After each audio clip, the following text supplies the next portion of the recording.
You don't belong here. A man stood blocking the aisle, the entire cabin looking at Helen like a cheat.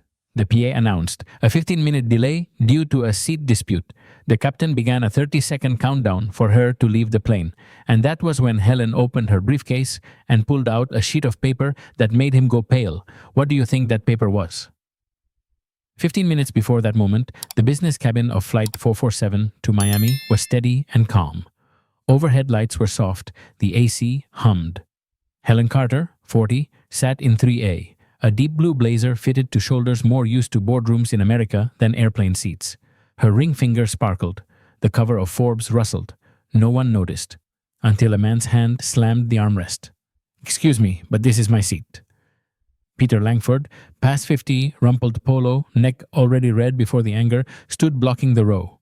A crumpled boarding pass was balled up in his fist. He leaned in, using his height to cast a shadow over the woman in the seat. Helen looked up, composed. No rush to speak, no movement, just the steady gaze of someone who knows she's in the right. At that moment, in 3B, Ava Nguyen, 28, Stanford MBA, laptop open, looked up. She didn't like drama, but there was something in the man's voice, a familiar scent, contempt. Ava reached for her phone. A habit of the digital age.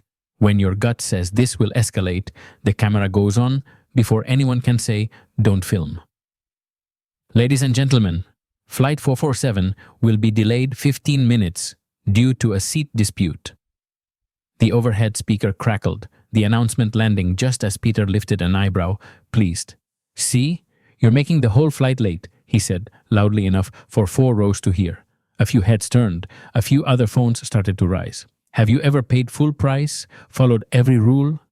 Yet the moment they look at you, they decide you don't belong here? Helen didn't argue back. The hand with milky shin nails held the magazine. She tilted her head, letting her gaze rest on Peter a bit longer than normal, the kind of silence that makes the other person hear their own voice echo. "Is there an issue here?" a woman's voice asked. Carla Morales, a gate agent with 20 years seniority, stepped into the cabin. The professional smile on her face was a little strained, and as in so many rehearsed scenarios, her first glance, unconscious, landed on Helen. "This woman is in the wrong seat. 3A is mine." Peter pointed straight at her. Helen opened her handbag, took out her boarding pass and handed it to Carla. One neat motion, not a word extra. Carla bent to read it. The cabin light caught the embossed line, Platinum Elite, which flashed for an instant. Ava, running TikTok live on mute, caught that frame. 23 viewers. 41. 58. The number jumped like a collective heartbeat when injustice appears but hasn't yet been called by its name. "This card says 3A, Carla murmured, visibly unsure.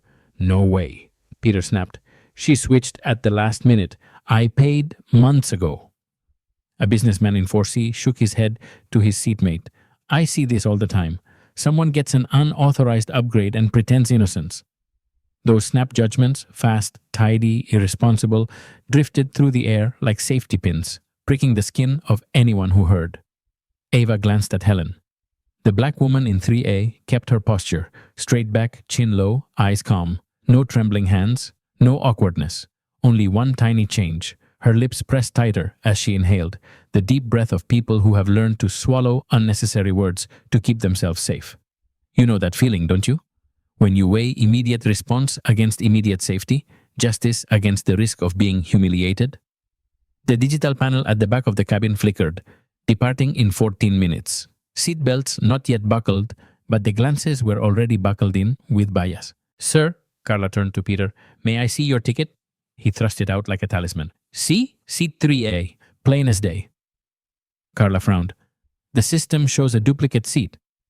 Ava spoke up, voice calm but firm. "Sorry, but she's been sitting here at least 20 minutes before me." "You're not involved," Peter snapped, not even looking at her. Ava didn't reply. Comments on her live were popping, angry reactions flying like rain. A hashtag surfaced from viewers. #sad belonging costs. No one knew who coined it, but everyone understood. The feeling of not belonging always carries a price no one should have to pay. Helen slid the boarding pass back into her wallet, slowly, as if putting away evidence that didn't need to be flashed yet. She looked up at Carla. "I'm in my assigned seat. That's all. No challenge, no pleading, a bare sentence. Stripped of theatrics, heavier than any justification. Right then, the plane shuddered lightly. A man in pilot uniform appeared at the front of the cabin. Captain Michael Reed. A serious face, eyes tired from a packed schedule, and, like many, carrying something invisible and dangerous, unconscious bias. "What's the issue?" he asked, glancing past a flushed Peter and stopping at Helen, who was too calm. The speakers crackled again. "Please remain seated. Flight 447 is delayed due to a seating dispute." This time, the murmurs were louder. Phones were held higher. Ava checked the live count. 103, 157, 212. In the frame, a corner of the Platinum Elite boarding pass was blocked by Peter's arm, still jabbing. That image, a man using his body to obscure the one detail that favored the woman, suddenly symbolized more than a fight over a seat. "Do you hear that voice clearly? You don't belong here." It wasn't only Peter's line, it was the echo of countless moments in life. At the teller counter, in the conference room, on the quiet street at dusk. It's the thin, invisible pain between you and the reward you worked so hard to touch. And in America, too often, you must prove you belong, even when everything you need is already in your hand. Carla turned to Captain Reed, worried. "There may be a duplicate in the system, sir." Peter cut in. "I have an important meeting in Miami. I can't be late because someone doesn't understand the rules." "Someone." Two syllables dropped onto seat 3A like a question mark over a human's worth. Helen gently closed the magazine. Not to argue, to listen all the way through. Because sometimes, if you want the world to reveal itself, you just stay silent at the right moment. The panel flicked again. 13 minutes. Ava drew a steady breath. She felt this story wouldn't end here. And in 3A, Helen, the 40-year-old woman calm in the storm, was waiting for her moment. Not yet, but very close. As the clock and the stairs tightened to suffocation, a single sheet of paper would speak for her. For now, we mark every heartbeat of the injustice, so that when the truth snaps open in a moment, no one can say, "I didn't see." The overhead PA repeated, its steady voice pouring oil on the fire. "Passengers, please note, Flight 447 to Miami is delayed 15 minutes due to a seat dispute." Sighs popped. A few grumbles rippled down the cabin. Peter Langford leaned in, riding the crowd's momentum. "See, you're making all of us late." Carla Morales held out her hand for the boarding pass. Helen Carter opened her wallet, the motion unhurried, like she'd done it 1,000 times. A piece of embossed plastic reading Platinum Elite flashed under the lights for a blink, just long enough for Carla's well-trained eyes to hitch for half a second. Ava and Gwen, with her camera already on, caught that exact moment. Her viewer count in the corner jumped from 212 to 287 to 331. Comments thickened, angry emojis and raised fist icons interspersed. "Ma'am," Carla said, eyes still on the scanner display, "the ticket shows 3A. "No way," Peter snapped, his tone climbing half a step. "She must have switched at the last minute. I paid back in May. People can't just board and take a seat like this." "She's been here at least 20 minutes before me," Ava added, calm, anchoring the facts. Peter didn't bother to look over, just curled his lip as if to say, "Who asked you?" In row 4C, a middle-aged man dipped toward his seatmate, voice low but still audible. "I see this all the time. It's always a mistake that happens to benefit someone." The sentence drifted through the air, thin as thread, yet tight enough to cinch prejudice around a woman quietly sitting in the seat assigned to her. Carla flicked her gaze to the handheld terminal, opening transaction history. "Could be a double booking," she murmured. "The system sometimes issues duplicate the 3A. "Then she has to move," Peter cut in at once, his finger pointing almost into the airspace in front of Helen. Pointing, not touching, but the encroachment was there. Ava tilted her phone, pinning a frame from Helen's waist up to her chin. The deep blue suit, chin kept low, eyes still as a lake. In the comments, someone wrote, "Keeping calm like that is the hard part. I'm 47, got kicked out of priority even with a card." Another, tag at US. The hashtag Nesh She Belongs popped up and began to pulse. "Ma'am," Carla inhaled, softening her tone as if offering a quick exit ramp for the situation. "If needed, I can move you up to first so we're not delayed. We'll sort it out later." "I'm comfortable here," Helen replied. 4 words, no more. Not a rejection of courtesy, a refusal to leave her lawful seat for someone else's convenience. Captain Michael Reed took 3 more steps, stopping level with Carla. The crease between his brows deepened as he glanced at the panel. 12 minutes.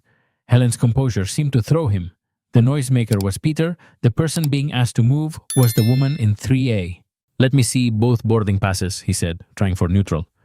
Carla raised the scanner, presenting the results. Reed skimmed 3A Platinum, 3A Economy Flex Upgrade. He drew a short breath. "Looks like the system generated a duplicate assignment." Peter squeezed in immediately. "I was here first. She needs to yield. I have an important meeting in Miami." "In fact," Ava said, eyes never leaving her screen, "she was seated before I boarded." Comments. "Be a witness 3B. Log the boarding times. Keep the platinum in frame." Helen set the Forbes on the tray, 2 fingers smoothing the cover like aligning a straight line in her mind. "Sir," she said to Reed, "if the system duplicated, please check the ticket issuance timestamp and the check-in record." The precision in her wording made Reed look harder. No raised voice, no pleading, just the correct procedure requested. Carla typed fast, eyes skimming fields. Miss Carter's check-in recorded 28 minutes before Mr. Langford's. Seat 3A was assigned at purchase. Mr. Langford received upgrade upon availability, an upgrade if a seat opened. "Then where's the open seat?" Peter ground out. "There isn't one at the moment," Carla answered, flicking an apologetic glance around a full cabin. The PA crackled again. "Please settle in. Estimated departure in 11 minutes. The 11 struck a beat against everyone's ear. Peter tipped his head back, exhaling in irritation. "How long are we going to sit here because someone doesn't understand the rules?" The words "someone" dropped onto 3A like a wink that meant you don't belong. Ava raised her lens a notch, revealing the top edge of a handbag. The letters MW in a monogram gleamed. Comments flared. "What's MW?" "Initials?" "Company logo." Ava didn't answer. She just held the frame because experience had taught her the truth reveals itself in small details. "Mill Carter," Reed lowered his voice, "I'm asking you to move temporarily to another seat so we can push on time. We'll compensate you."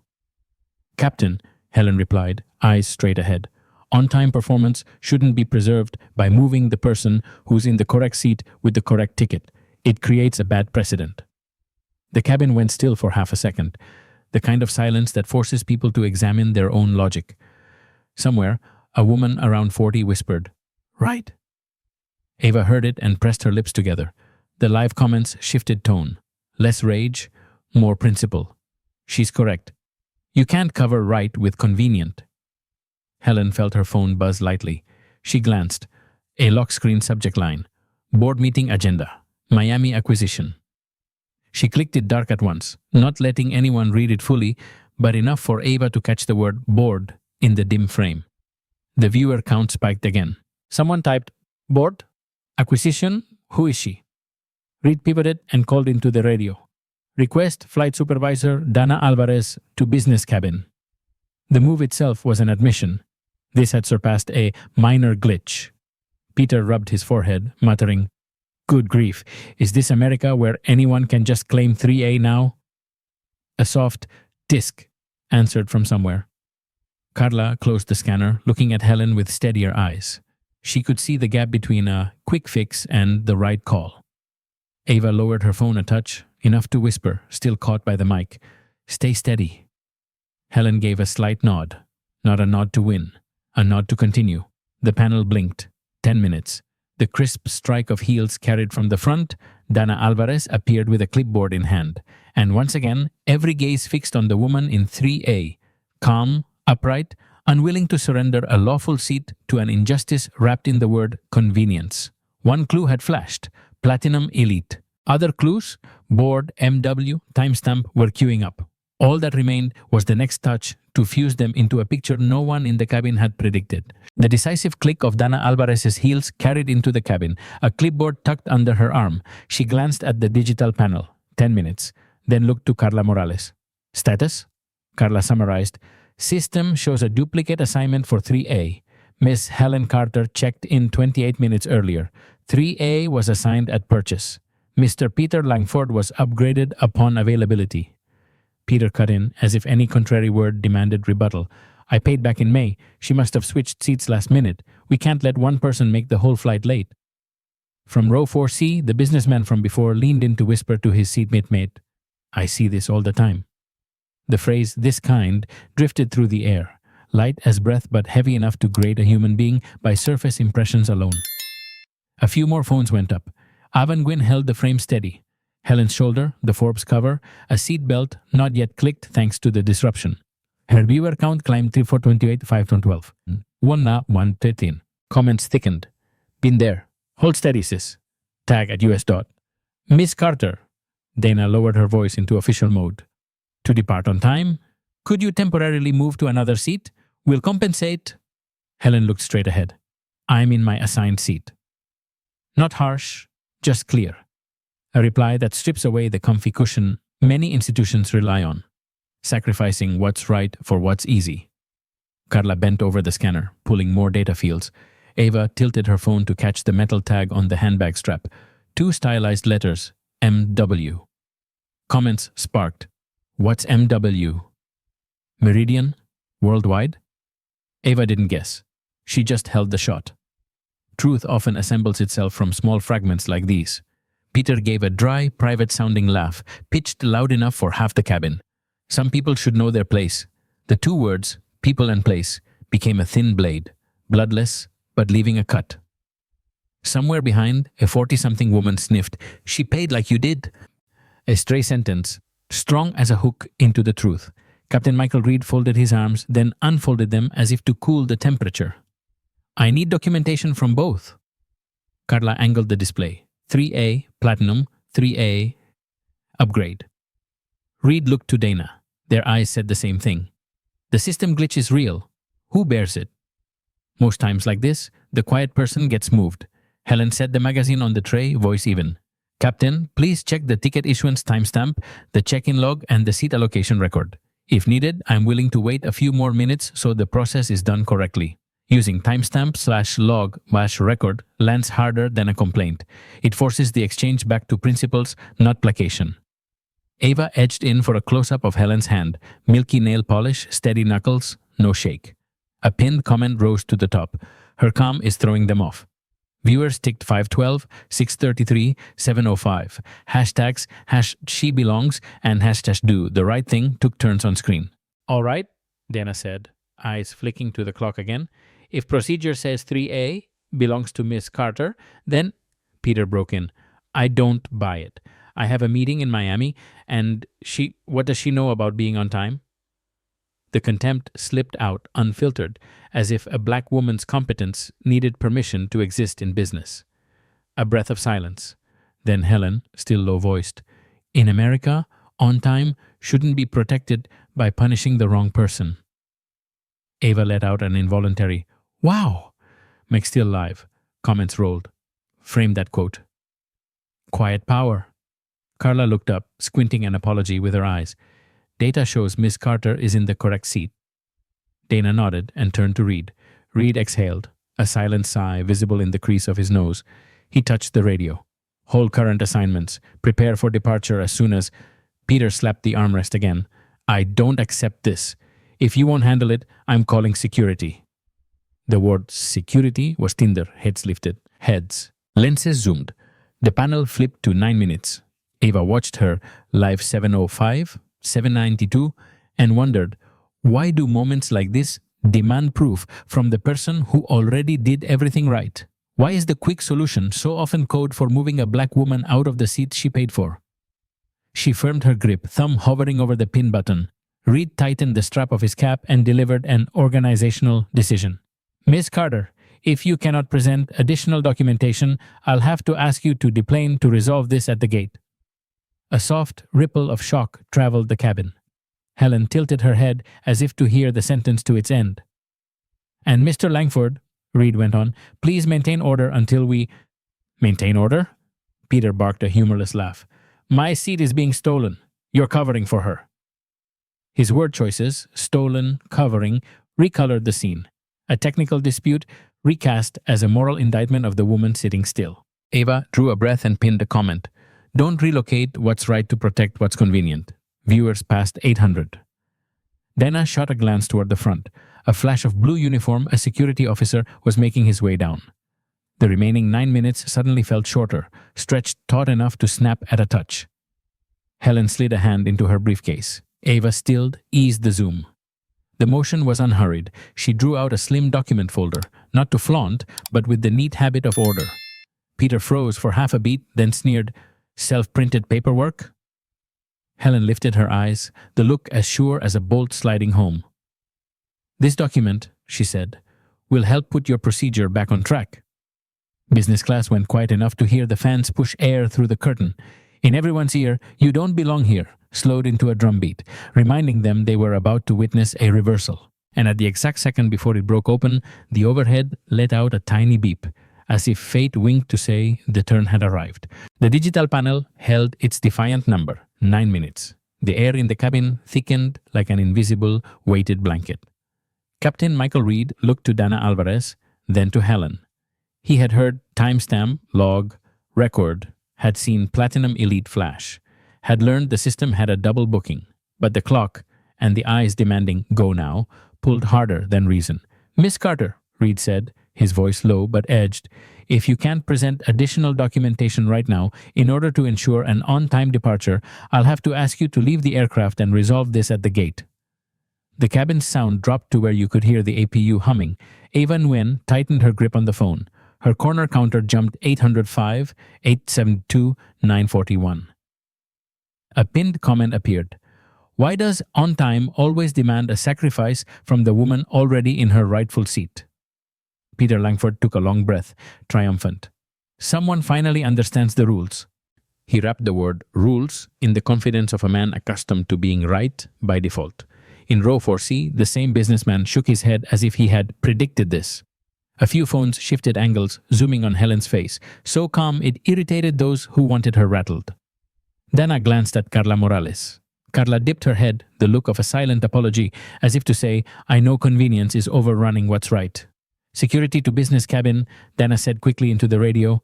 The dry beep closed out the thin hope that reason would beat the fever of urgency. Reed adjusted his cap strap and counted.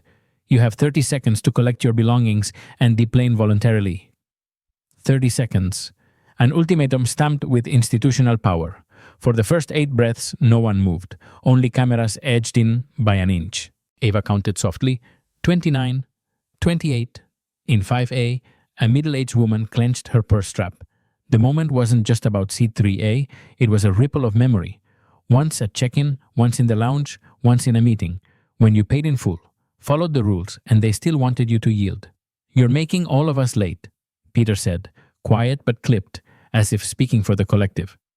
That collective, conveniently, became his shield to push the woman in 3A toward the door.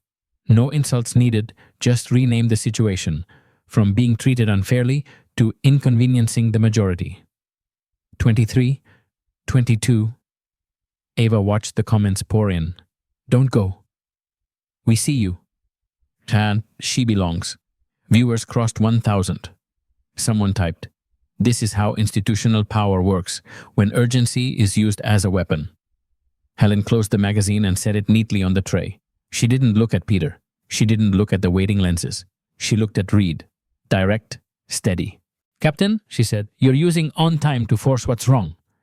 The line landed, clean as a log entry. No emotion, no excess, but enough to leave a mark. Reed paused half a second. 17. 16. A light tread at the front of the cabin. A security officer appeared, waiting for the word. "You have 15 seconds, Reed repeated, firmer. "After that, I'll escort you off." Ava heard someone in 2C breathing fast. The woman murmured, to no one, and to herself, "We can't keep using convenience to crush what's right." Helen stood. The soft pop of the seat startled a few people. Peter smirked. Finally. But Helen didn't turn toward the door. She reached up to the overhead, pulled down a slim briefcase, and held it close, as if holding a case file for a feverish system. She glanced at Ava, just the slightest nod, as if to say, "Keep rolling." 10, 9, 8. Ava eased the zoom. The frame tightened. Helen's face, a metal latch, the MW logo glinting. A pinned comment, "This is the moment." "You should cooperate," Peter said, his tone dipping into polite menace. "We all have places to be in Miami." The words "we all" sounded inviting. In truth, they erased the face of the harmed person inside a convenient crowd. Helen pressed the latch and opened the case. That tiny click rang clear in the ears of those holding their breath. Reed swallowed. 7, 6. "You don't have to do this," Dana interjected, perhaps because some fraction of conscience resisted shepherding the wrong person out. "On the contrary," Helen said, eyes never leaving Reed, "I need to, so your procedure goes back on track." 5, 4. Ava heard her own heartbeat sync with the count. She knew every middle-aged woman watching the live, on a couch, at a kitchen counter, in a hotel room, understood what it feels like to be removed from your own place by words dressed in civility. "Please, cooperate." Reed inhaled, bracing to say the word escort into the radio. 3, 2. Helen drew out a single sheet, thin with a letterhead and an ink blue signature. She didn't raise it like a flag. She placed it into Captain Reed's hand, opening before his eyes a truth the clock couldn't bend. 1. Business class went dead still. Reed read. His face moved from doubt, recognition, shock. His spine straightened, as if jolted. Carla craned her neck. Dana stepped back half a pace. Ava held her shot, her hand shaking a little, not from fear, but from knowing she'd captured the turning point. Peter knit his brows. What did she just hand you?" Helen remained standing, her hands loose at her sides, her eyes as calm as water after you dropped the final stone. She didn't need to explain, because in this moment the paper would speak for her, and that institutional power would have to listen to itself. Reed looked up, his voice suddenly lower. "Miss Carter, I didn't know." In truth, he did, only too late for an ultimatum that had just jumped the rails of justice. Ava watched the live counter explode to 1,500. A comment shot across. "Guess what the paper is?"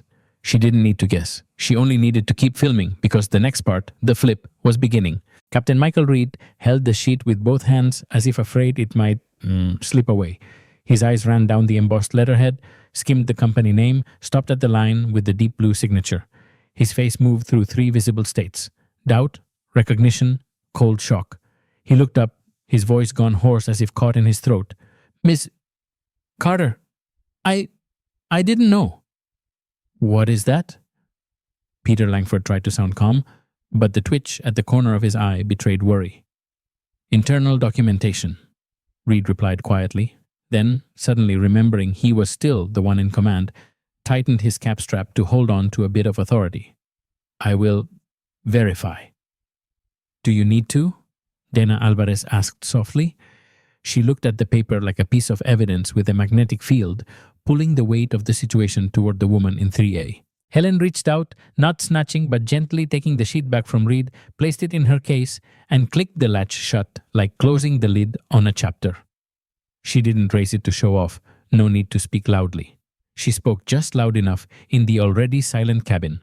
"Certification of identity and authority within Meridian Investment Group." The word Meridian had barely fallen when Ava and Gwen saw the comments erupt like fireworks. "Meridian is that huge investment fund." "Wait, does Meridian hold airline stakes?" "What's her name?" Ava's corner counter shot from 1,500, 1,900, 2,100. The hashtag #SheBelongs climbed into the pinned comments, alongside #QuietPower. You work there?" Peter asked, trying to regain his footing with a question that had no point. Helen tilted her head slightly.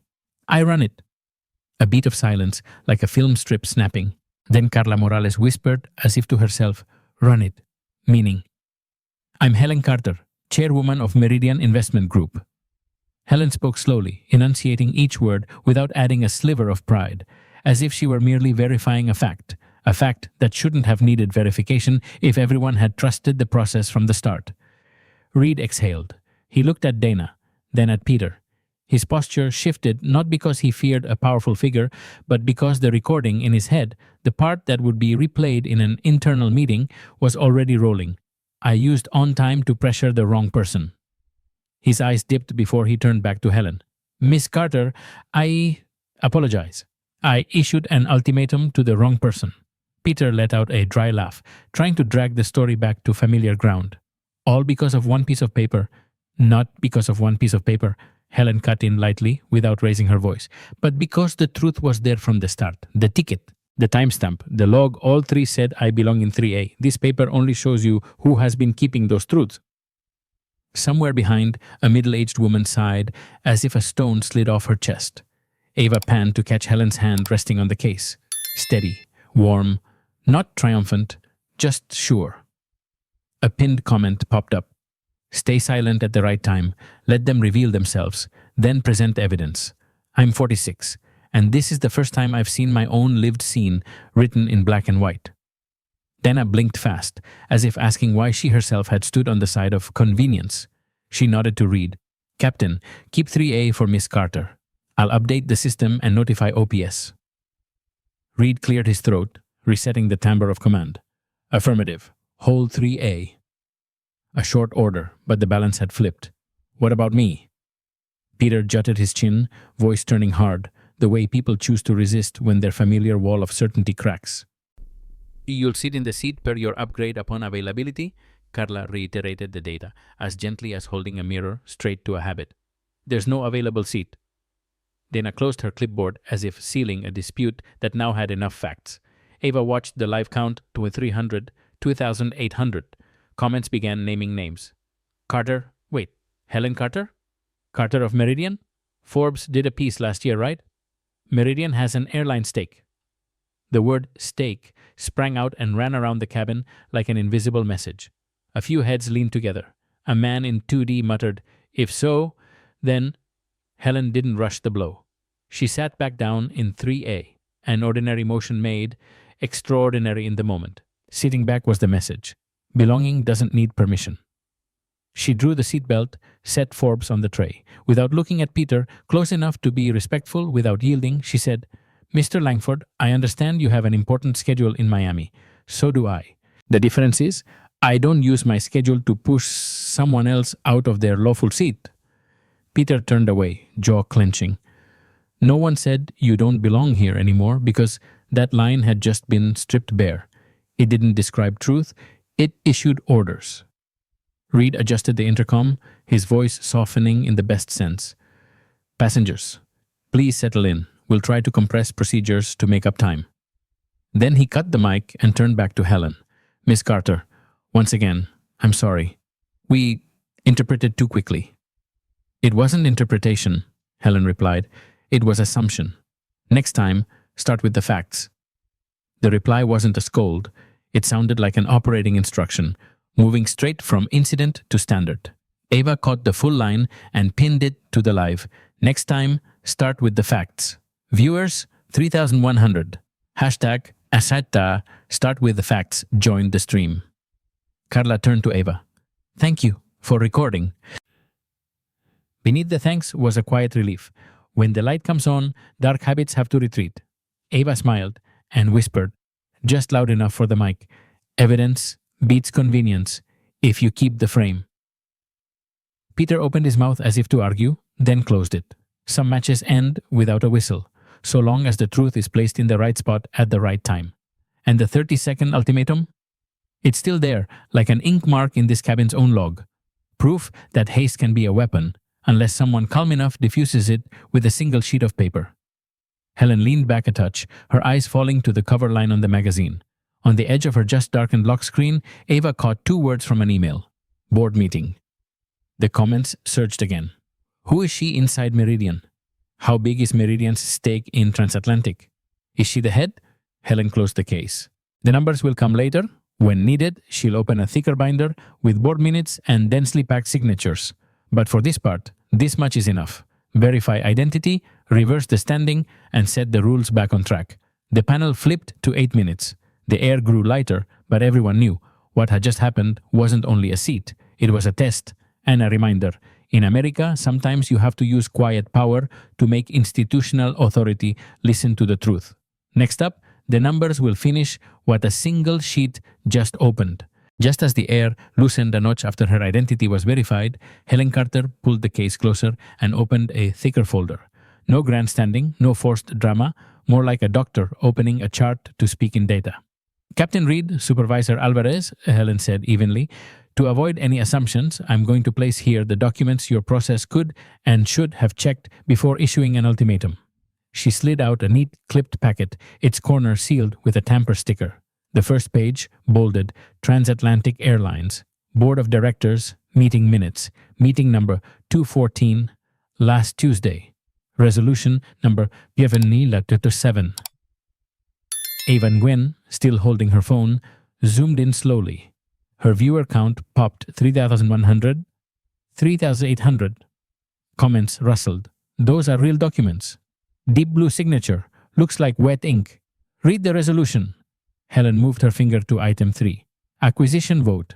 Regional Connect Airways. She set a pencil on the last line where her signature and the board members' signatures sat in an orderly row. Resolution number 7 approves the acquisition of Regional Connect Airways for $2.3 billion. The bottom of the page lists the vote percentages. Captain Reed leaned in, then looked up, his eyes changing for the second time in 10 minutes. Dana Alvarez pressed her lips, giving the smallest nod as if receiving a lesson no one needed to spell out. Helen turned to page 7 of another stack. Purchase Agreement, Executive Summary. This contract is disclosed in the quarterly report, but to make it easy, Meridian Investment Group currently controls 67% of Transatlantic Airlines' outstanding shares. The 67% dropped like a pebble on water, ripples spreading everywhere. From 2D, a man muttered, no longer able to hide his unease. Controlled absolute majority. In M4C, the earlier businessman stopped whispering commentary, set his phone down as if remembering he too was a shareholder somewhere and had gotten too used to convenient assumptions. Here, Helen went on, flipping to quarterly report. QX, her finger tapping the revenue line. $847,000 USD. Last quarter's revenue. The current share price you likely just saw on the screen, $127. With 67% ownership, Meridian's equity portion is roughly $3.2 billion at this price. She looked up, straight at Reed. I say the numbers not to rattle you. I say them to remind you that even without these numbers, the ticket, the timestamp, and the log already said I belong in 3A. Ava pinned a comment. Numbers to nail authority, process to nail justice. Viewers topped 45th of 500. Might start with facts, rose alongside as she belongs. Peter Langford coughed, gripping the seat edge, searching for footing. Whoever you are. Helen gently turned her phone, not toward Peter, but toward the Reed. The screen showed a contact list: CEO, Transatlantic, VP Operations, Chief Financial Officer, General Counsel, each name bearing the tag, Direct. If you need instant verification, she said, you can call any of these numbers right now. I'll stand here and wait. No one needs to leave the aircraft. Reed froze a beat. The freeze of someone who has realized the end of any argument isn't who speaks louder, but who holds the tighter verification chain. He nodded. No need. I understand. Helen closed the phone and, for the first time since this began, looked directly at Peter. No bite, no sarcasm. Mr. Langford, if you had known who I was today, would you have treated me differently? Peter pressed his lips, eyes skittering away. She didn't wait for an answer. And that's the point, Helen said, turning back to Reed. Bias doesn't disappear when it meets power. It hides. The only way it leaves the cockpit is process and accountability. A breath broke from 2C. Short, sharp, like someone who just understood a line to the bone.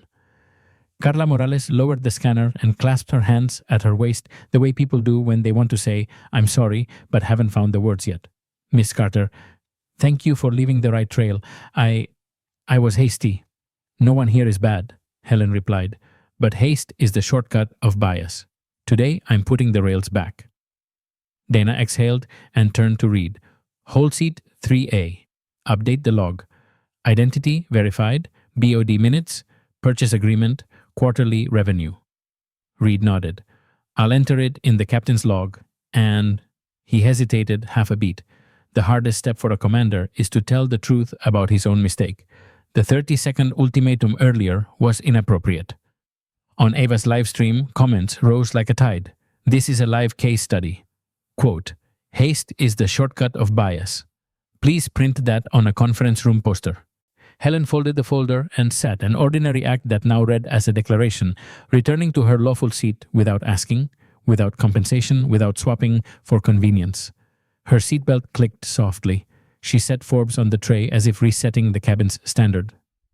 "Miss Carter," Reed said. His tone changed. "We await direction." "No direction needed," Helen answered. "Just do it right. But since the system has shown its blind spot, we'll need fixes, process, training, and a reporting line straight to the board. That in a moment." She paused, giving the cabin a breath. Her eyes flicked to the panel. 8 minutes. "For now," Helen said, turning squarely to Peter. "There will be immediate consequences, so others don't pay for haste next time." The cabin's murmurs faded as if someone had turned a dial. Ava lifted her phone a little higher, willing her hand steady as the counter jumped 4,500, 5,200. She knew the next moment would define the rest. Power used to squeeze or to protect. Helen looked straight at Reed and Dana. "We'll begin with the principle impact, intent." She set her hand on the case, not to pull more papers, but to signal. "From now on, every decision leaves a trail. Please note it in the log." She leaned back, her voice lowered just enough for the whole cabin to hear. "On my aircraft, no one is removed from their seat for someone else's convenience." Carla's hand was already on the screen, ready to enter the first lines of a new reality. Reed touched the mic but didn't key it. One last hesitation before institutional power self-corrected. And Peter, for the first time since he entered the cabin, was silent. Not because he lost, because the language he understands best, authority and procedure, had just been spoken in numbers and signatures. And with that, the board was closed. Next up, as Helen promised, would be consequences on the spot. The business cabin was as still as a lake after a headwind. Captain Reed still held a pen, Dana Alvarez hugged her clipboard, Carla Morales kept the scanner close to her chest. In 3B, Ava Nguyen raised her phone to eye level. Viewers jumped 5,200, 5,900, 6,300.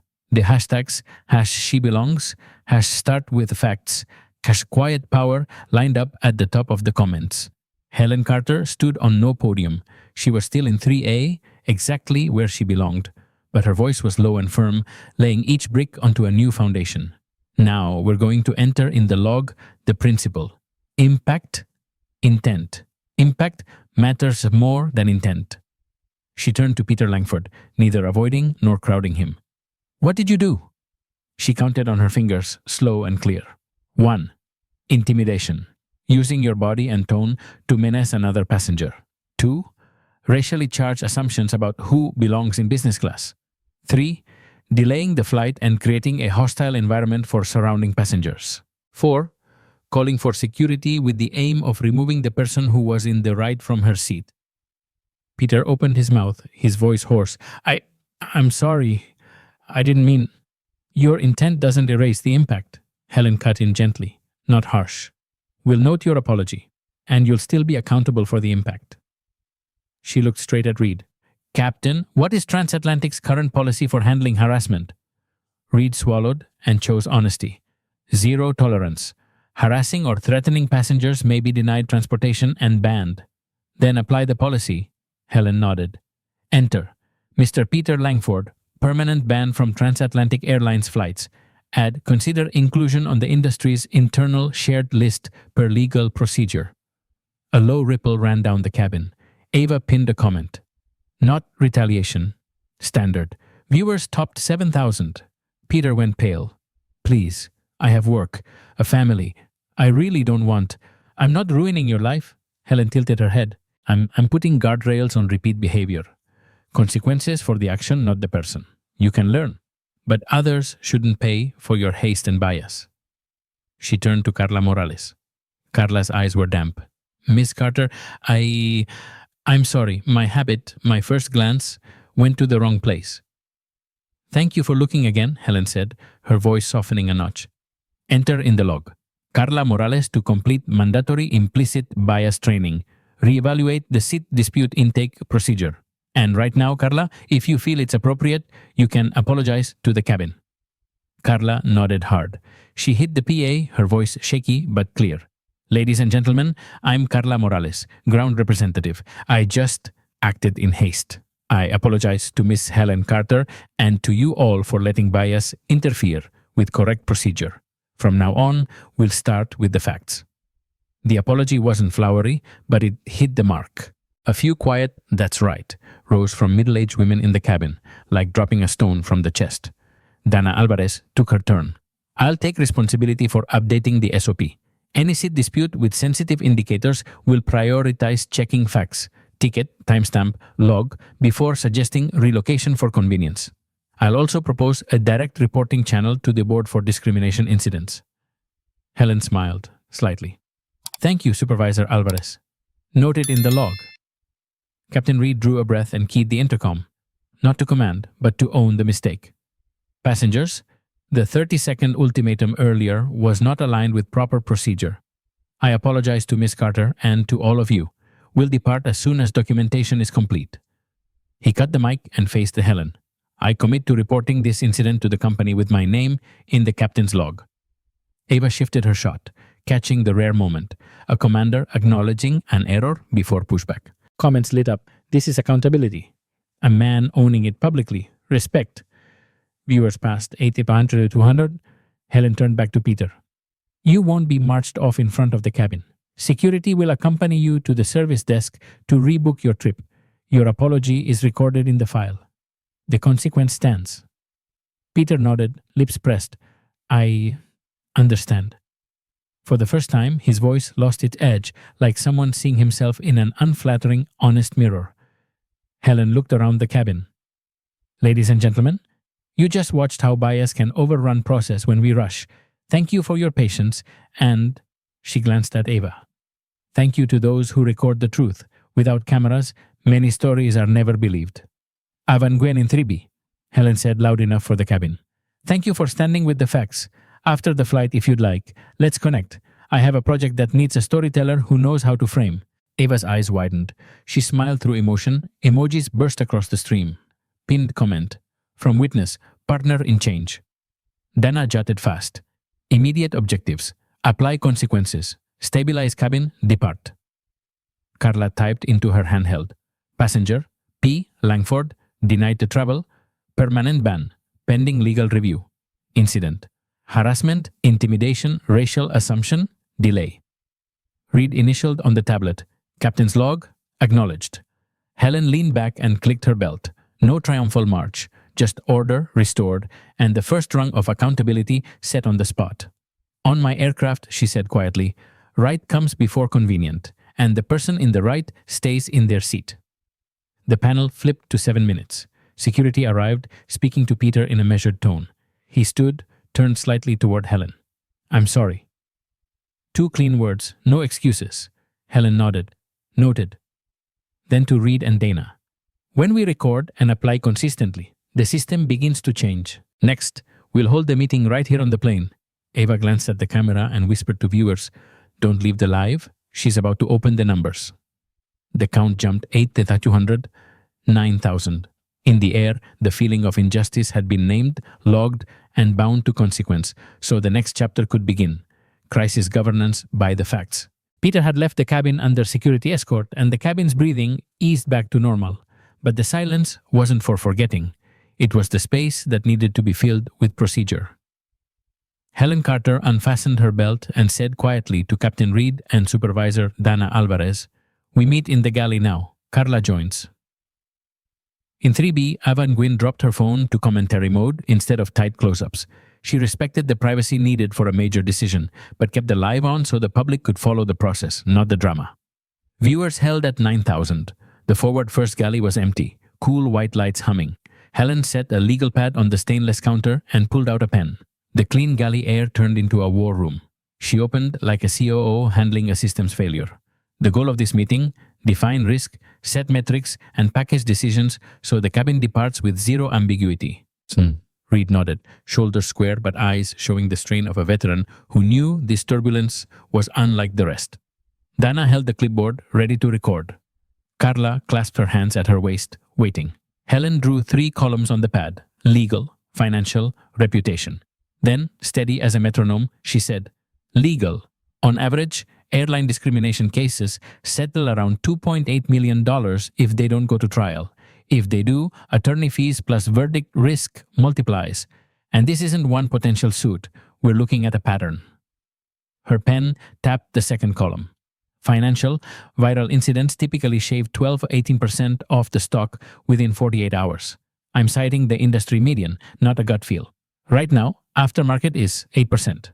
At $127 share, with our current market cap, we're evaporating roughly $380 million in this market value if we don't arrest the slide. Reed swallowed. Dana scribbled fast. Carla whispered, "From a single seat dispute." "No," Helen corrected gently. "Not from one seat. From a pattern, haste plus bias plus trading right for easy. The stock reacts to the pattern, not a gust of wind." She moved to the third column. Reputation. Reputation goes 0, 1, very fast thanks to social media. It goes 1, 0, painfully slow without structured action. Industry case studies show a press apology plus mandatory training is not enough. You need recurring proof and a reporting line straight to where decisions are made. Helen set the pen down and looked at the three in front of her. Conclusion. If we delay, costs grow exponentially. If we do it right now, we frame the story before it frames us. Reed drew a breath. "What do you need from us this minute?"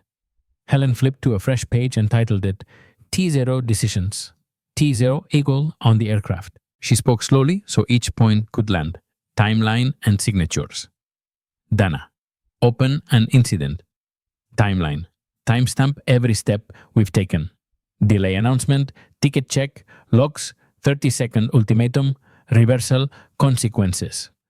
Read, you sign the captain's log acknowledging the ultimatum was improper and the correction. This is not self-flagellation, it's standardizing the truth. Internal bulletin on landing. Carla, draft a bulletin for the Miami ground team. Any seat dispute with sensitive indicators. Verify ticket timestamp log before suggesting relocation. Add the line impact. Intent is the standard. Market message. Steady. The investors. Read upon landing, IR gets a memo. Incident handled per procedure. We're deploying a 30 to 60, 90-day reform package. Monthly transparent reports to follow. I'll co-sign with Transatlantic's CEO. Goal, pin market expectations and stop the sell-off. Training evidence captured on video.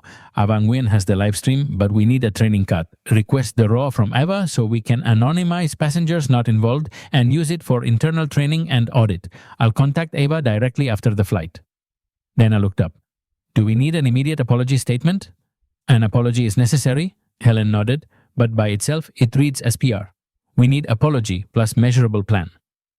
She sketched 3 top-line KPIs on the pad, marking each with a diamond. Discrimination complaints per month, baseline now, target 60% in 6 months. Implicit bias training completion rate, target 100% within 60 days. Incidents reported via the direct-to-board channel, goal, route all reports to the new channel, unfiltered. Carla ventured. And implementation costs? The reporting app, audits won't be cheap. More expensive than 12-18% market cap? Helen tipped her head, then gave a small, non-snide smile. Trust is the only capex with an immediate ROI in the stock price. Reed checked the clock. 5 minutes to departure. He turned to Dana. Open the timeline. Dana read crisply, broadcast clear. 12:32 delay announced. 12:34 ticket check. 12:37 captain's ultimatum. 12:39 document produced. 12:41 identity verified. 12:43 consequences applied. 12:46 impact. Intent established. 12:48 galley meeting opened. Helen underlined 2 inflection points, ultimatum and correction. This is the paired lesson. Haste, bent it. Facts, set it straight. From 3B, Ava messaged Helen via the FA relay. Ready to hand over raw? Need an NDA? Helen read it on her smartwatch and wrote a short note for Dana to relay. Yes, NDA plus data privacy. For training and audit, not commercial PR. Carla asked carefully. Miss Carter, should I make another apology announcement to the cabin? No second apology. Helen shook her head, but after takeoff, add 1 line. We'll email a summary of the updated policy with a direct feedback channel. Passengers need to know they're protected by mechanism, not the luck of meeting the right person. And externally? Reed asked, the look of a man who's watched a stock sag on bad headlines. I'll call IR and the General Counsel as soon as we're on satellite, Helen said. Message, we don't deny, we don't blame an isolated incident, we don't make empty promises. We present the 30 to 60 to 90 roadmap and a metrics dashboard. The press may be disappointed by the lack of drama, but the market and customers will be reassured because they see the system getting patched. She closed the pad, lifted her gaze, and lowered her voice. In America, midlife women like me have paid too many times for other people's haste. Today, we price that haste with numbers and process, so no one else has to pay. A beat of silence opened. Not confusion, but agreement. Dana tapped done on the timeline, Carla typed the bulletin, Reed signed the captain's log. The cabin display ticked over to 4 minutes. Before leaving the galley, Helen added one last line on the pad. T1, reconfirm, depart when the cabin is calm, decisions recorded, accountability assigned. She folded the pad and looked each in the eye. We take off. Part 9, the 30, 60, 90 reform package. Begins once we hit cruising altitude. In 3B, Ava looked up from the screen and whispered to the live, Did you all catch that? An emergency meeting. Me there. No blame. Clear metrics. Clear deadlines. Classic quiet power. Viewers nudged up to 9600. In the cabin, the engine spooled. Reed returned to the cockpit. Dana and Carla to their stations. Helen fastened her belt and glanced at Forbes without reading. She was listening for another sound, the plane's gears catching one by one. And as the nose lifted off the runway, the story left the zone of personal injustice and entered the zone of systemic reform. The seatbelt sign clicked off, the PA softened. We've reached cruising altitude. The cabin eased, but in 3A, Helen Carter opened her case as if sliding open the door to an invisible conference room. Captain Reed set the aircraft to autopilot. Supervisor Dana Alvarez and Carla Morales returned to the front galley. Avan Gwyn switched her live stream to commentary mode, titling it, From Incident, System, 30 to 60, 90. Helen set a roadmap on the tray table, voice even and firm. We handled on-the-spot consequences. Now, we re-architect the system, a 30, 60, 90-day framework. Goal, measurable, auditable, accountable. She drew 3 bold columns, 30 days, 60 days, 90 days, then bullet-pointed, leaving no link in the chain out. Dignity in Flight V1.0. Policy. Codify 3 core principles. Start with facts. Ticket, + timestamp, + log, gut feel. Impact. Intent. Impact outweighs intent. No convenience over correctness. Never trade what's right for what's easy. Direct-to-board reporting app. Beta. 3 taps. Describe. Attach. Photo. The video. Send. Optional anonymity. Full whistleblower protections. Color filters. Red. Urgent. 2-hour response. Yellow. 24 hours, green, 72 hours. SLA, 94% of cases must receive a response in 24 hours. 24/7 hotline. Connects straight to the Anti-Bias Control Task Force. No middle management. Each call gets a case ID tracked to closure. New signage at counters and on board. If you feel you were treated unfairly, scan this QR to report directly to the board. Email and in-app message to existing customers. Policy summary, reporting links, data privacy. Updated seat dispute, SOP, mandatory ticket + timestamp + log check before any relocation suggestion. All time ultimata are banned except for flight safety reasons. Cross-functional task force, flight, ground, legal, HR, IR, meets weekly, issues a weekly incident review. Interim chair, Supervisor Alvarez, by day 60 transitions to the DNI officer. Internal bulletin. All frontline managers must e-sign Reed. Failure to read, ELOD, process, violation. Helen looked to Reed. Read back the SOP. Reed nodded. Check facts before any relocation. Don't use on time to force what's wrong. His voice was low, decisive, like re-signing a professional oath. Implicit bias training, 100% of frontline. Cabin crew, gate call center. Case-based modules, with permission and anonymized, end-of-course assessment. Fail twice. Temporarily removed from customer-facing duty until passing. Appoint a DNI officer, VP Diversity and Inclusion, reporting directly to the board, not through HR. KPIs tied to year-end bonus. Reporting up via Montenegro. Integrate with CRM and crew scheduler to trace who handled what, how fast. Auto-generate a CAPA, corrective and preventive action, filer for each incident. Independent audit engagement, Thompson and Associates. 3-month process review with mandatory recommendations. Data sharing with DOT, OCR, quarterly, anonymized. Receive guidance to standardize incident taxonomy. Add metrics to frontline manager performance. Incidents per 1,000 passengers, response time, post-resolution satisfaction, whistleblower protection policy. Public, violations, swift discipline. Q1 transparency. Report. Totals by report type, response times, resolution rates. Trends by airport route unit. Lessons and adjustments. What changed? App 1.2, multi-language, auto-ticket scan. Bias risk checklist prompts. Remind to check facts before engaging passengers. Internal ally network. Champions at each base. Frontline women managers, 40 plus invited as peer coaches for sensitive scenarios. Customer town hall. Virtual. Present policy. Take live questions. Recording published. Rewards and penalties. Reward units with 0 incidents for 2 consecutive quarters. Retrain Puaneke discipline units above baseline thresholds. Helen looked up. KPIs attached. This is what the market and customers care about. Discrimination, complaints, month, target, 60% in 6 months, 80% in 12 months. Responses, 24 target, 94% from T1, whole, 97% by T3. Training completion, 100% within 60 days. Disati for impacted passengers, post-intervention, 4.55. Reports via board channel, 100% of sensitive category incidents must route here. No intermediary filtering. Market impact. Halt stock slide within 48 hours. Recover 50% within 7 days following transparent comms plus roadmap. Dana asked, resourcing for the app and hotline? Task force owns it, Helen said. Tech pulls a squad from CRM. BPO supplies a temporary hotline, moving in-house by day 90. Book CapEx now.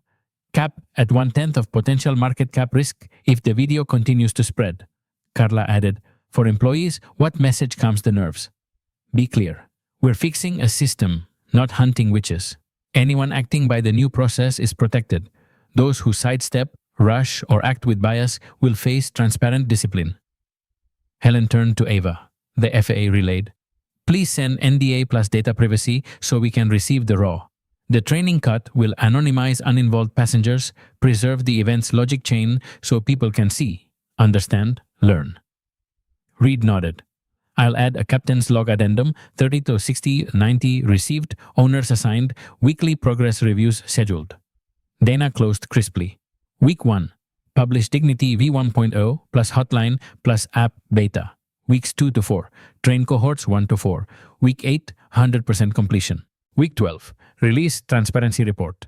Helen folded the roadmap, ending with a line aimed squarely at the women in midlife watching somewhere through a screen. We're not asking the audience to believe promises. We're inviting them to verify with numbers, weekly, monthly. That don't belong feeling ends when a single tap in the app can reach the board. And today, that tap begins. Ava looked up, whispering to the live. Sis, what you just saw isn't PR. It's the technical blueprint of an airline that listens. Viewers ticked past 10,000. Helen tightened her belt. When we land in Miami, we activate T1 today. Email out by 5 o'clock p.m. Hotline live by 6 p.m. App beta unlisted in the store. QR posted at gated. The cabin settled back into the steady hum of the engines. No applause. But the shoulders of women around 40, scattered here and there, finally dropped. Because this time, injustice didn't end with an apology. It started getting bolted down by a new system. The wheels kissed the MIA runway with a clean, dry touch. The engines settled into a reassuring hum. The PA. Welcome to Miami. In the cabin, the shoulders of midlife women lowered, not because the flight was safe, but because the story now had rails.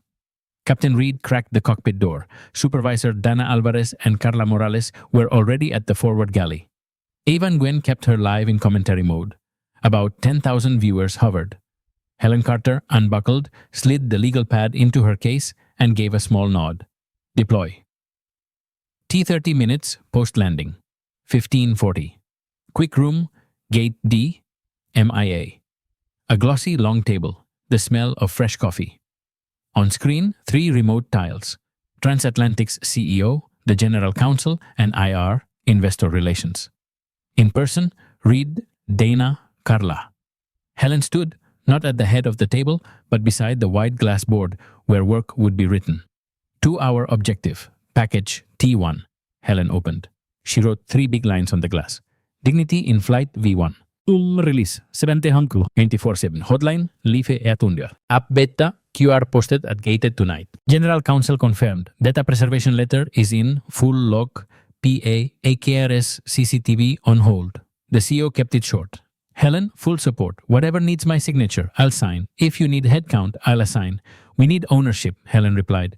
Every item gets an owner and a deadline. She wrote fast. Owner. Dana. Dignity V1.0. Release. FAQs. Seat dispute SOP. 1700. Owner. Carla. Hotline and ground bulletin. 2800. Owner. IT squad. App beta plus QR. 1930. Posted at gate D. Owner. IR. Market memo with trend to 60-90 and KPIs. AOD. Owner. CEO plus Helen. Internal message, not PR. Accountability first. EOD. IR nodded. We'll attach KPIs and the 90-day transparency report milestone. Dana raised a hand. I need a one-pager, start with facts. A4 for every gate. And add a line banning countdowns in service disputes, Helen said. Countdown equals safety only. DOT ping, data preservation letter, hits the shared inbox. Reed signs receipt. Carla forwards the CCTV hold to airport ops. Ava gets the NDA in her inbox and replies, agree to provide raw for training audit, no commercial use. Ad hoc war room gate D. A makeshift Kanban board with color cards, red, yellow, green. Helen slapped a red card on app beta. This is the lifeline. If reports have to pass through 3 layers of management, people will choose easy all over again. ET squad on Teams. Prototype ready, missing the SLA timer. Embed the SLA clock on screen, Helen said. 24H 94%, 2H for red flags. When it's nearing breach, the app must chime. Carla held a stack of posters. Feel wronged? Scan the QR, report straight to the board. Helen added with a marker, optional anonymity, no retaliation. Dana handed over Dignity V1.0, 3 bold principles, seat dispute SOP with a ticket/timestamp/log flowchart and a red box. Countdowns prohibited except for flight safety. Helen signed the corner. OK to ship. System-wide internal message. Email plus employee SEP. Subject. Start with fact. Impact. Intent. No convenience over correctness. Tight body copy. Apology for the 30-second ultimatum. Not aligned with procedure. Effective today. Dignity V1.0. Live hotline 18 app beta at gate D. New SOP in force. Implicit bias training begins this week. 100% completion in 60 days. Whistleblower protection. Any retaliation equals discipline. Transparency report in 90 days. Helen added a final paragraph for frontline managers. No witch hunts. Fix the system. Those who operate by the new process are protected. Those who choose haste and bias will face transparent consequences. Dignity in Flight V1.0 released. A universal ding hit inboxes. Ava pinned it on the live. Policy is out. Comments popped. Not just an apology. There's an app, a hotline, KPIs, IR memo to investors. Title, Operational Incident. Governance response, 30 to 60, 90. 3 pages, lots of bullets, zero fluff. Co-signed by the CEO and Helen. Goal, frame the story before after hours closes. QR posted at gate D and lounges. The black and white squares appeared beside priority boarding boards. Below them, if you were ever asked to give up your seat for convenience, scan this. A woman around 45 paused to read, eyes stinging. A tool in her hand instead of another promise. Ava hands a mini drive with the raw to legal. NDA signed, copy, verified. Helen, this clip will teach. It won't just burn the internet. Ava smiled. I want the frame set right from the start. 24/7, hotline live. The SLA clock lit up. A mystery caller test was answered in 7 minutes. Green light on, app beta in the store, unlisted. IT pinged. SLA timer running, auto case IDs, photo, Ben video attachments. OK. Map DOT taxonomy into the menu, Dana said. Mapped, IT replied. Red flag if relocation is suggested before ticket/timestamp/log. Quick check-in with DOT ahead of tomorrow. Daniel Park. Confirmed 10 o'clock. We'd like to review Dignity V1.0, the new SOP, and a provisional baseline. Helen. Ready. No PR, just procedure and numbers. Cabin quiet. Back to 3A. Helen opened Forbes, but her eyes paused at the page edge, where the reflection of a QR at the gate shimmered on the glass. Carla passed, hesitated. Miss Carter, thank you for not beating me. Thank you for inviting me to stand on the side of what's right. Thank you for standing, Helen said. Tomorrow, you own the hotline. Don't let a red light slip past 2 hours. Reed leaned in. Captain's log is set. I'll tell the truth in the DOT interview. That's the starting line, Helen smiled. Truth is capital. The more you spend it, the more it yields. Ava slid into 3B, lowered her voice. The community is asking, when do we know it's working? 30 days, policy. 60, everyone trained. 90, transparent report, Helen said. And every day, the app will count for us. She drafted the last email of the day to the whole system. Phase 1, complete. Dignity in flight, V1.0. Released. Hotline live. App beta running. SOP updated. Data hole active. Timeline and ownership assigned. Tomorrow, DOT at 10 o'clock. This week, training cohorts 1 to 4. No one gives up their seat for someone else's convenience. Right goes first. She hit send. The paper plane icon flew. A small gesture pushing a whole system forward. Miami's night lit up beyond the glass. Phase 1 closed not with fireworks but with a roll call. The policy exists, the lines are live, the clocks are ticking, the lamp holders are in position. Somewhere in the city, women in their 40s read the email on their phones, paused at the line, no one gives up their seat for convenience, then exhaled like sliding a safety latch back into place. Tomorrow, the numbers will start to speak, and in 6 months, they'll finish the story that today, in C3A, just unlocked. 6 months later. Miami AHQ War Room. The wall screens lit up like a living circuit board. Lauren Patel, new VP of Diversity and Inclusion, slid the remote, each chart flipping into view. Discrimination complaints, 89% versus baseline. CSAT among previously impacted customers, 34% post-intervention satisfaction at 4.65. Bias training, 100% completion within 60 days. 3 employees who failed twice were pulled from customer duty and retrained. Reporting app, 340,000 downloads. A 24-hour SLA at 97%. Red flag responses, a 2-hour at 99%. Viral incidents, 0 since Dignity in Flight VV.0 launched. Stock recovered past its prior high, setting a new outage after the transparent message, plus 30 to 60, 90 roadmap. We didn't just apologize, Lauren said. We measured and we acted. The pattern, haste or bias, has broken. Helen Carter nodded, eyes resting on the time to facts chart. The window from conflict to checking ticket, timestamp was log, fell from 3:40:58. The clock, she said softly, has gone from a weapon against the person who's right to a shield for the process. Daniel Park, DOT, OCR, appeared on the video screen. This quarter's transparency report is strong. DOT notes, unified taxonomy, proper data holds, new SOP with a red flag for relocation proposed before facts checked. Initial review phase is closed. We move to periodic monitoring. Captain Reed exhaled audibly. Dana Alvarez wrote, compliance, on track. A message flashed on a side monitor. Ava and Gwen. Doc Seat 3A was selected by Sundance. I anonymized passengers and kept the learning spine. No chasing drama. Helen replied, excellent. Let the story teach, not torch the internet. The door cracked open. Peter Langford, thinner, quieter, stood on the threshold. Carla Morales tensed, then relaxed when she saw the edge was gone from his gaze. I want to apologize. The right way. Peter began, laying down a handwritten letter and a receipt for a $50,000 donation to the airline's Diversity Scholarship Fund. These 6 months, I relearned my language, my habits. I've spoken at 3 companies about haste and bias, and he inhaled. Next month, I testify before the House on discrimination in air travel. Helen read the letter without hunting for pretty phrases. Consequences remain, she said, but the door to relearning is always open. Impact outweighs intent. Now go make good impact. An internal bulletin popped.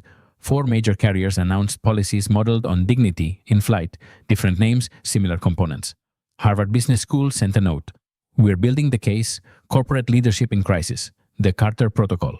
That night, leaving HQ, Helen paused at the poster in the lobby. No one gives up their seat for convenience. Scan the QR if you need us to stand with your truth. The words were no longer a promise. They were a commitment with a live line. 2 years later, 38th floor, window over the runways. The 3A video, an anonymized cut, hit 47 million views across learning platforms and newsrooms. It's in MBA syllabi, quoted in congressional testimony, and cited in federal guidance on fair service. Transatlantic was named Most Inclusive Airline by a National Civil Alliance. Dignity in Flight is at V2.3. The app now supports more languages, a bias-clean language checklist, and an SOS button for emergencies. Avan Nguyen, once a live streamer, became a social journalist with 2.3 million followers and advises several companies on framing with facts. The film C3A won the Emmy for Outstanding Documentary. Its final card reads, "Use the camera like a mirror, not a spear." Carla Morales, once a gate agent who misstepped, is now an internal trainer teaching Start with Facts at the hubs. Each session, she recounts the moment they traded easy for right and how a public apology can become a bridge. Dana Alvarez sits on the board task force, signing the quarterly transparency report like a ritual of keeping the light green. Peter Langford, after testifying, published a slim book, Haste and Me. No dodging mistakes, no sugar-coating redemption. The cover shows a countdown clock with the battery pulled. In a glass case along the 38th floor corridor, the first print of Dignity V1.0 lies beside a blue ink pen. Helen sometimes stops there, not to admire trophies, but to remind the team everything began with a seat, an ultimatum, and a single sheet of paper. This morning, Helen is prepping a TED Talk on quiet power. Sometimes, the greatest power is refusing to relocate. Let others reveal themselves, you document it, then convert the anger into durable process. She looks down at the runways, aircraft sketching a moving city grid. On her phone, a fresh stack of emails. 4 industries beyond airlines, banking, healthcare, retail, hospitality, asking to adopt the Carter Protocol. Among them, a short note from a 42-year-old woman.